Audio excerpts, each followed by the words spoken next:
그 다음에 용서에 대해서 우리가 이제 하나 더 볼 수 있는 게 있습니다. 그죠?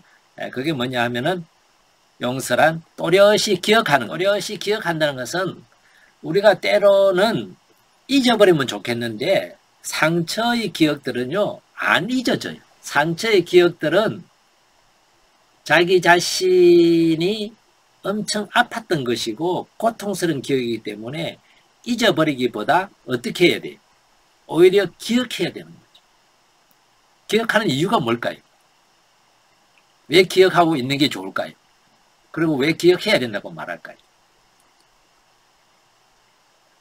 아마 여러분들 기억해야 된다고 기억한다는 그 말을 들으면은 우리나라 국가적인 차원에서의 그 비극이 하나 세월호잖아요. 예, 기억해야 된다는 말이 많이 들었을 겁니다. 우리 개인적으로 볼 때도요. 내가 받은 어떤 고통스러운 경험이나 그런 어떤 상황들을 잊어버리면은 똑같은 것을 당할 가능성이 상당히 높아져요. 제가 잘 드는 비유 하나 그거거든요. 개한테 물렸어요. 크게 다쳤어요. 그런데 잊어버렸어. 어떤 일이 생길 것 같아요. 다음에 또 개한테 가까이 갔다가 또 물릴 가능성이 있어요. 그런데 그걸 기억하고 있으면 어때요? 개한테 가까이 갈 가능성은 아주 낮아져요. 정말 조심스럽게 다가가거나 물릴 가능성을 얼마든지 피하게 해주기 위해서 기억을 되살려내는 거죠. 기억하는 거죠. 그래서 용서도 상처를 기억해야만 똑같은 상처 입을 수 있는 가능성을 우리는 피할 수가 있어요. 그리고 똑같은 상처 입을 가능성으로부터 나를 보호하고 지킬 수 있게 되는 거죠. 그래서 용서함으로 해서 잊어지는 것이 아니라 용서는 기억을 분명히 하고 있되 그 기억이 주는 고통들, 그때의 경험이 주는 아픔들, 그 상처가 가지고 있는 나를 짓누르는 어떤 무게들 이런 것만 내려놓으면 돼요. 그 기억은 뚜렷이 가지고 있대. 그래서 용서하고 나면 어떤 일이 벌어졌냐 하면은요. 그 기억은 생생히 있지만은 화나거나 속상하거나 그것 때문에 다시 분노하거나 그런 것이 아니라 그냥 추억거리가 돼요. 남자들이 군대 갔다 와서 그냥 군대에서 겪었던 빠따 맞아 옛날 말로 하면 그냥 맞았던 일들 얼차려 받았던 일들 정말 고생했던 일들이 추억거리로 얘기하는 거는 뭘까요? 그거는 이제 다 자기 안에서 무거운 짐들로 남아있었던 그런 거는 다 내려놓게 되었고 이미 그것은 다 해소되었다는 뜻이에요.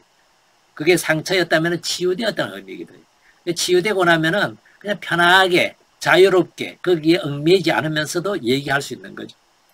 여러분들 아기를 가졌을 때 어때요? 아기 출산을 할 때 정말 고통스럽고 그것이 정말 큰 아픔이고 그런데 어때요?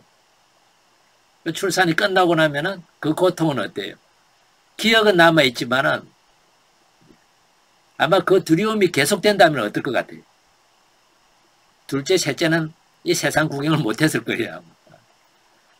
그 기쁨이 그때 오는 그 환희가 그 아이 새로운 생명을 이 세상에 탄생시킨다는 그 신비가 그것이 가져다 주는 나 안에 어떤 정말 충만한 어떤 그런 것이 어때요? 훨씬 더 크니까 그걸 다 어떻게 돼요? 그 고통들을 잊게 되는 거죠. 그렇지만 그 출산에 그거는 또렷이 기억을 하는 것과 마찬가지라고 볼 수가 있을 겁니다.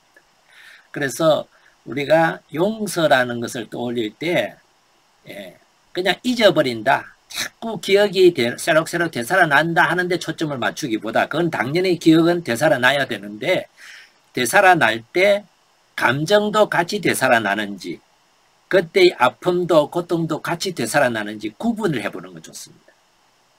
만약에 그냥 기억만 되살아난다.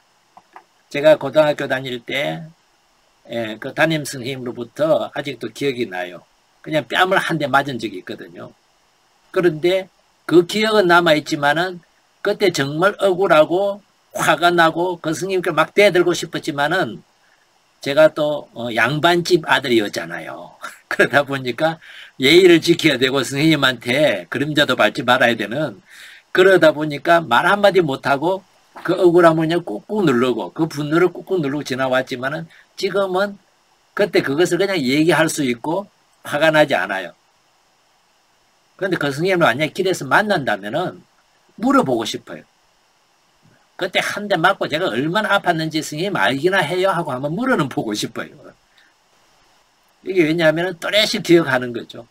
그 대신에 그 선생님이 원망스럽거나 꼴도 보기 싫거나 이런 거는 없는 거죠.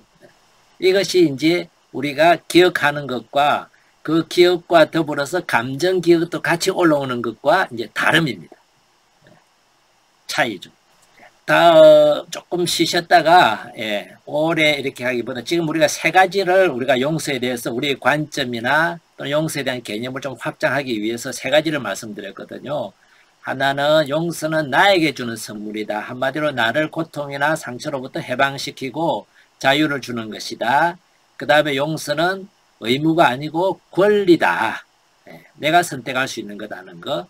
그 다음에 이제 용서는 잊어버리는 것이라기보다 똑똑히 기억은 하되 그때 같이 그 경험에서 있었던 고통이나 아픔들은 잊어버려도 좋아요. 그러나 그런 상처의 경험들에 대해서는 내가 가졌던 그런 사건이 있었다는 그것은 똑똑히 기억하고 있는 것이라는 거죠. 그것을 지금 잘 이렇게 떠올려 보시면서 내가 가지고 있는 개념과 서로 충돌이 되거나 내가 가지고 있는 개념과 이거 나는 동의를 할 수가 없겠다 되는 것은 한번 이렇게 깊이 생각해 볼 수 있는 그런 기회를 가져보시면 좋겠고요. 아직까지 한두 개 더, 몇 가지 더 좀 쉬었다가 다시 말씀을 드리도록 하겠습니다. 15분에 뵐게요.